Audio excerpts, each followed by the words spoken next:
I was trying to prepare myself for that question. I knew that you were going to ask that question.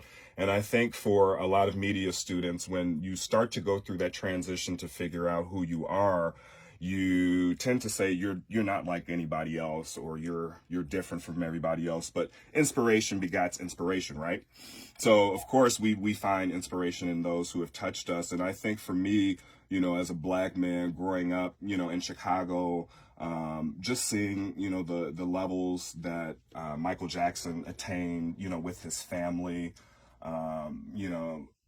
that, he's a huge inspiration for me, just because he symbolizes perfection. And all of us as human beings, we're never satisfied with any product or project that we do. Every interview, if we're, running, we're not satisfied with our performance. And for me, I just always liked the way that he executed and was able to flow through, so many genres. And then outside of that, I have, George Michael. I don't know what to say about him. I completely love him. Chance the Rapper, who's here from Chicago, I completely love him. Common.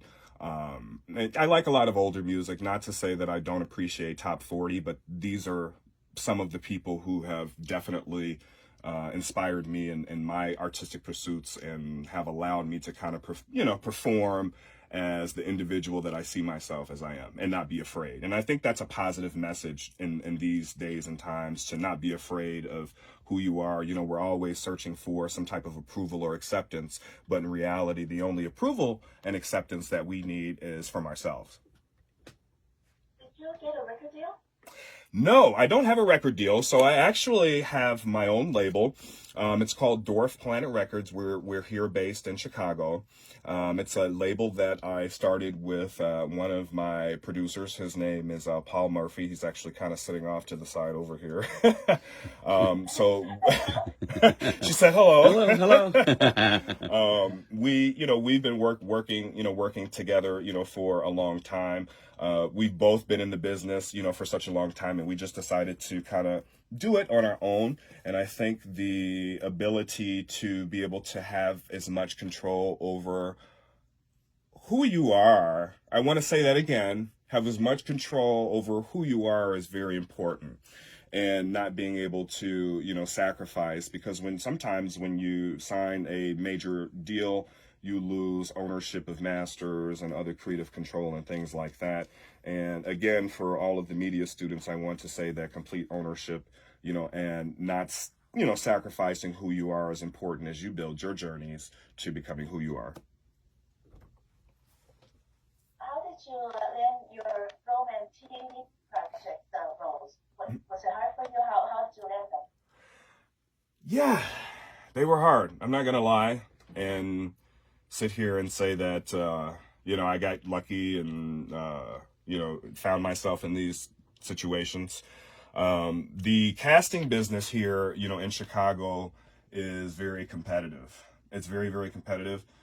Sometimes there are auditions, and sometimes there is an overall look that unfortunately we have to fit into in order to get a start. Sometimes you're passed over, and sometimes you're not. And I really, again, like with, the projects that we're doing, persistence is always key. So, I was able to kind of build off of, my portfolio of images that I have, and just kind of send things out and about and hopefully get a response. And then if I got a response, I'd go on an audition or a look-see, and if they liked me, then they would cast me. And then there are other times, as a background actor, where, they just look at you and they say, okay, you know what, you fit the look, you fit the mold, you can fit the attitude, let's put you in. And I appreciate all of those opportunities, big and small. For me, the most important thing is being able to walk around Chicago, and have that ability to be normal, and live and experience, life, love, music, and harmony. So How did you, at what point in your portfolio was it enough to help you land your roles? I know that you are a model as well, but at what point was your portfolio strong enough to help you land more jobs? Oh, Lord. Oh, you know what? I can't say, Trudy. I'm being completely honest. I mean, I always think it's always about the work that you put in, and just knowing, what it is that you offer. But truthfully, I always say for anybody who is looking to get started in entertainment and media in general, you at least need a solid portfolio of, 50 to 100 plus images to get your foot in the door. Not saying that we can't do these with, iPhones and iPads these days, right? Because, we're now in this age where we all want to have as many, hands on the dial as possible. So the iPhones definitely work. The Androids definitely work. I would just encourage people to not use filters because we kind of want to have that natural beauty come through. Casting directors are always looking for that natural beauty. They don't want to see filters and things like that. They want people to be as natural as they are, just to see where you fit into the rainbow kaleidoscope of things on the production set. That's very valuable advice. So you're saying that it's a good idea to have 50 to 100 photos. So that means that in those photos you are able to show more versatility. Is that what Absolutely, Trudy. Absolutely. And that's the key thing, I feel like for me is being able to adapt without alienating. We all have to be able to adapt with the current culture, right? Of where we are. In order to grow, we have to adapt. So the more you're willing to adapt, the more opportunities will come for you. Flexibility is always key in this business.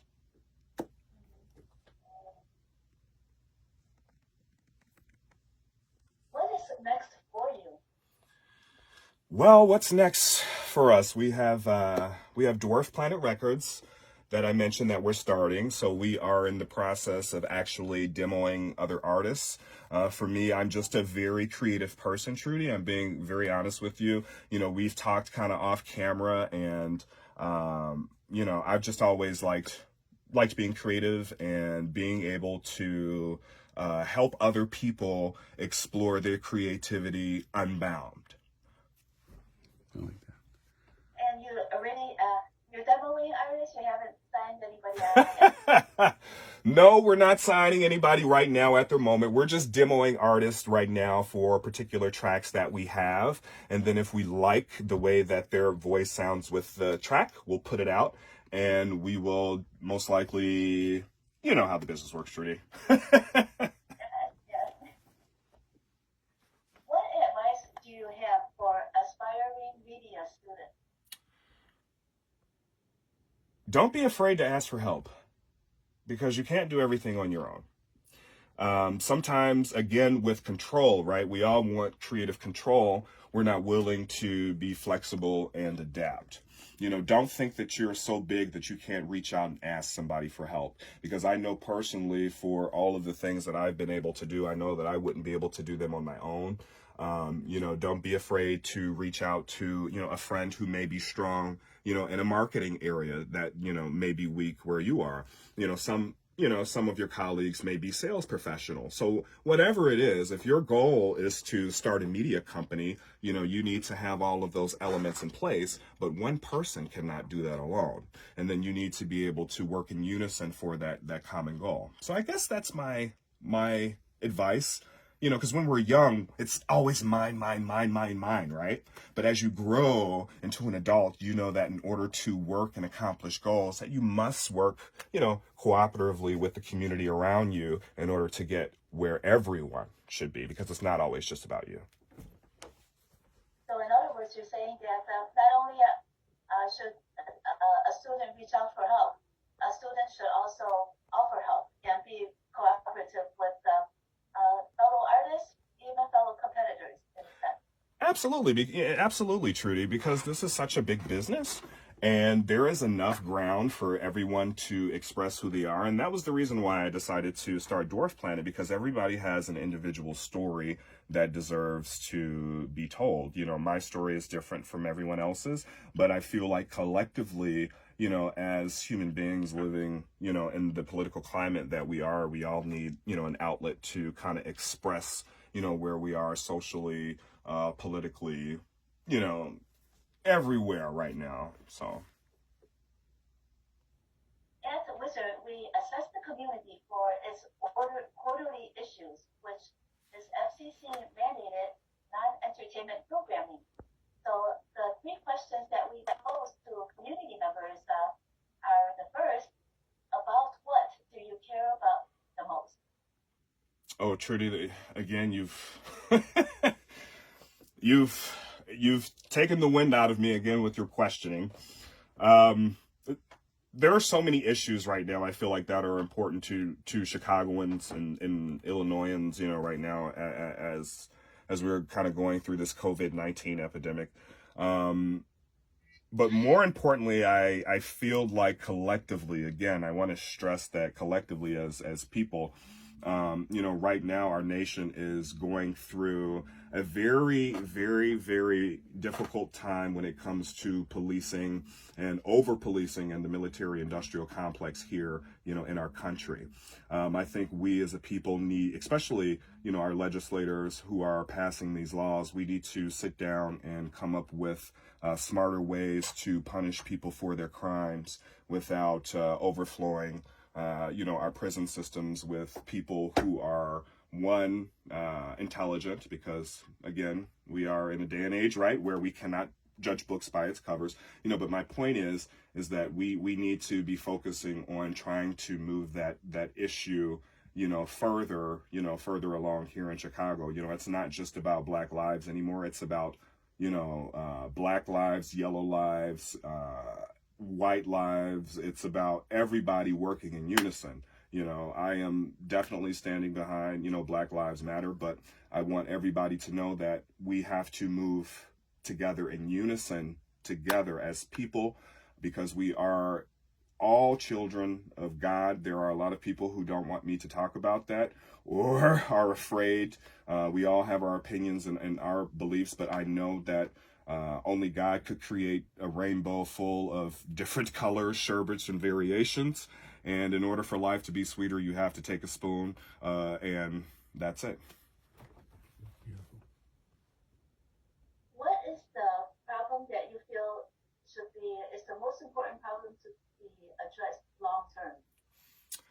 Long term, what I would like to see happen for Chicago, truthfully, is I would like us to get to a place where we are not pushing out individuals for the sake of growth and alienating people.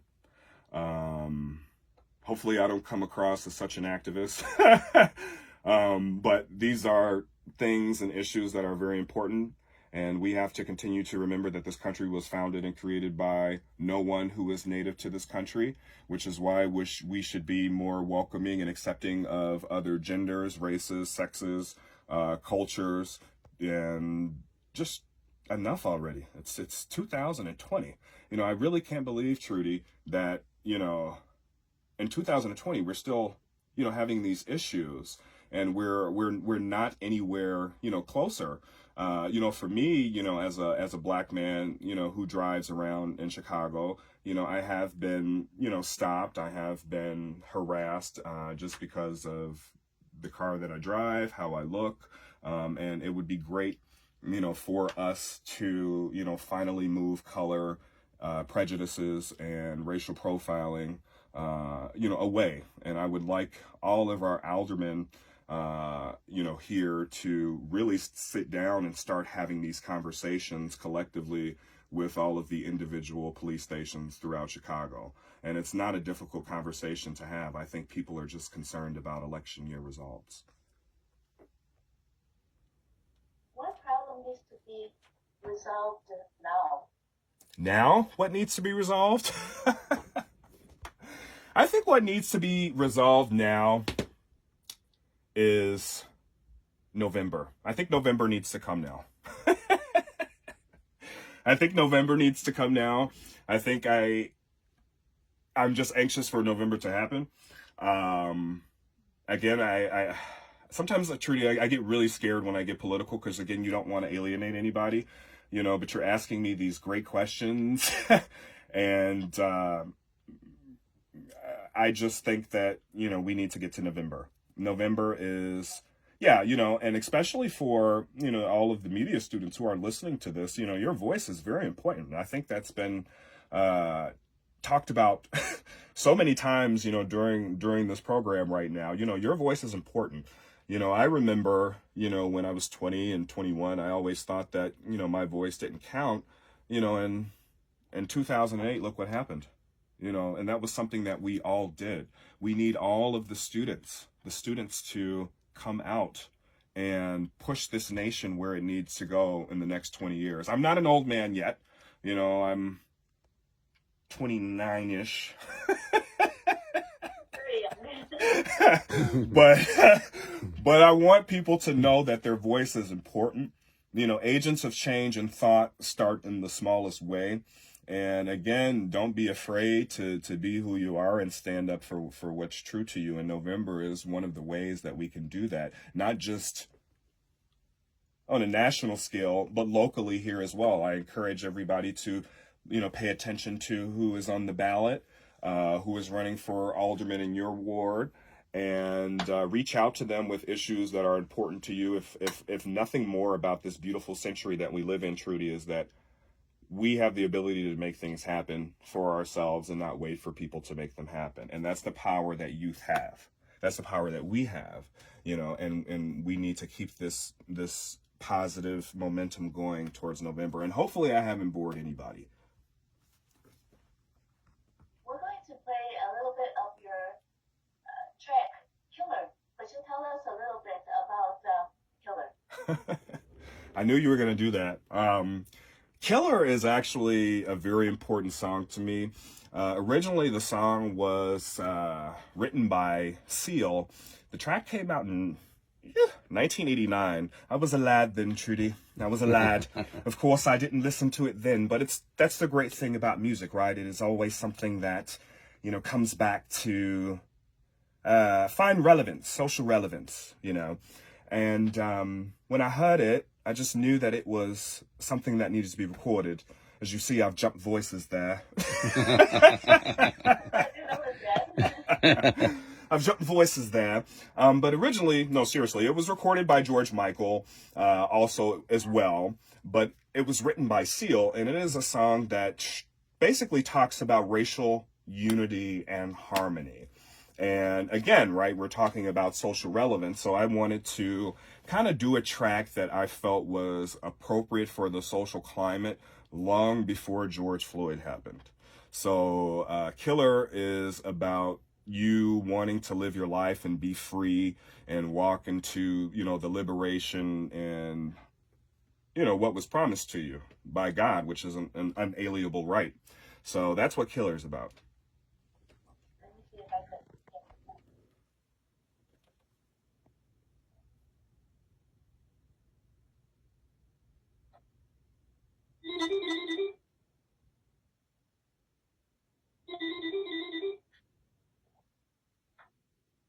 Do you want to come over here, Paul?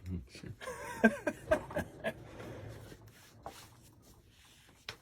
And this is Paul. This is my business partner in Dwarf Planet Records here. He's an amazing producer. If anyone is looking for any work, or to work with a producer, Paul is your man here.